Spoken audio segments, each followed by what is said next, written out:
We have all been there, right? That super frustrating conversation at work that just goes absolutely nowhere, and you walk away feeling even more stressed out than when you started. Well, what if you could actually turn that conflict into a real connection? Today, we're going to break down a simple but really powerful framework that can do exactly that. So first things first, let's get real. If you've ever felt like you're just constantly dealing with tension at your job, you are definitely not alone. I mean, look at this. A whopping 85% of employees experience conflict at work. It's not some rare event. It's practically a built-in feature of the modern workplace.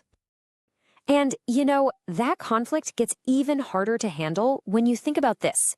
In a major business hub like Singapore, more than half of all workers, that's 55%, say they don't have any trusted relationships on the job. So when things get tense and you don't have that support system, it can feel incredibly lonely. Okay, let's make this a little more personal for a second. Just think back. Can you remember a time when someone really, truly listened to you? Now compare that to a time when you felt completely brushed off or dismissed. That difference you're feeling right now, it's massive, isn't it? That is the power of supportive communication. And it's exactly what we're going to unpack today. So here's the big question. Where does it all go wrong?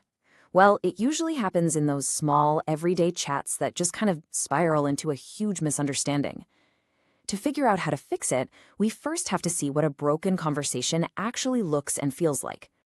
So let's meet Crystal and Chanch. We're going to watch a little role play of a conversation that I'm willing to bet is going to feel uncomfortably familiar to a lot of you. Think of this as the before picture. This is unsupportive communication in the wild. Okay, so as we go through this, I want you to be on the lookout for the classic mistakes. It's kind of like watching a train wreck in slow motion, but trust me, there's a really powerful lesson hiding in here. And here we go, right out of the gate. Crystal is obviously stressed out, but what's Chan's doing? She's looking at her phone. That simple little action, it sends a huge message. You are not my priority right now. This is the total opposite of active listening, and it basically kills the connection before the conversation even has a chance to start. And here we have mistake number 2, jumping in to fix it way too fast. Crystal tries again to really explain, and Chance just offers a quick, easy solution. Just wake up earlier.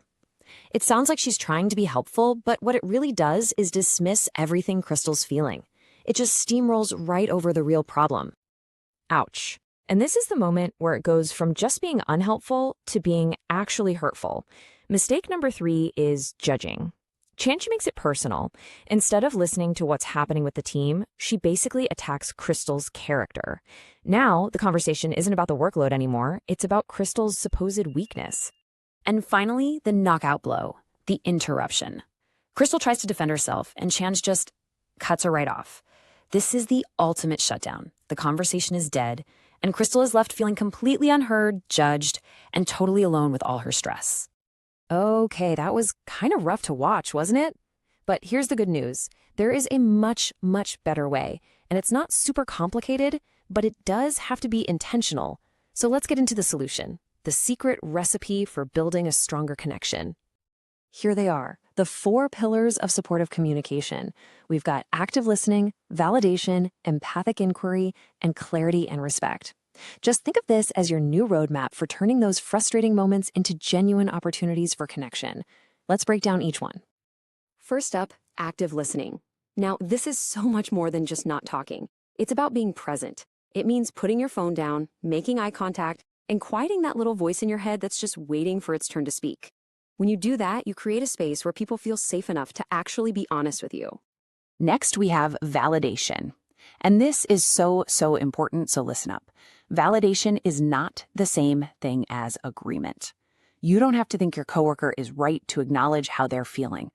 A simple phrase like, "Wow, I can see this is really tough for you," tells them that their emotions are valid. And that one little thing can change the entire dynamic. Pillar number 3 is empathic inquiry. This is all about shifting gears from assuming you know the answer to being genuinely curious. So instead of offering solutions, you start asking open-ended questions like, what's been the most challenging part of this for you? This moves the conversation away from just fixing and into exploring the problem together. And finally, we've got clarity and respect. This is all about the delivery. I mean, you can say the most supportive words in the world, but if you say them with a rushed tone, or your arms are crossed, or you let out a big sigh, that message is just not going to land. It's the packaging that really makes the message work. So we've seen the breakdown, and now we have the framework. Let's rewind the take and see what happens when Chance actually uses these 4 pillars. It's the exact same situation, but with a totally different approach. And you can feel the difference immediately. Crystal shares her problem, and this time, Chance actually stops what she's doing. She uses active listening to just reflect back what she's hearing. No solutions, no judgments, just, I hear you. The whole tone is now set for a completely different kind of conversation. And right here, Chance combines 2 of the pillars perfectly. First, she validates Crystal's feeling. It makes total sense you're feeling stretched thin. And then she follows it up with that empathetic inquiry. What's the toughest part for you right now? See, she's not trying to solve it for her. She's helping Crystal understand it herself. And this is the result. I mean, just look. Notice that the problem isn't magically fixed, right? The deadline is still there. But Crystal, she feels heard. She feels supported and way less alone. That emotional weight has been lifted, and that is a huge win. The goal wasn't a solution. It was connection. Okay, that was really powerful to see in action. So now let's wrap this all up by giving you a practical toolkit, basically a little cheat sheet you can start using in your very next conversation. Here it is, side by side. It's pretty clear, right? On the left, you've got your conversation killers, interrupting, judging, jumping to solutions. And on the right, you have the connectors, or 4 pillars.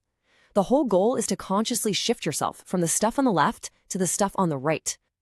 And hey, to make it even easier, here are some simple, powerful phrases you can just borrow.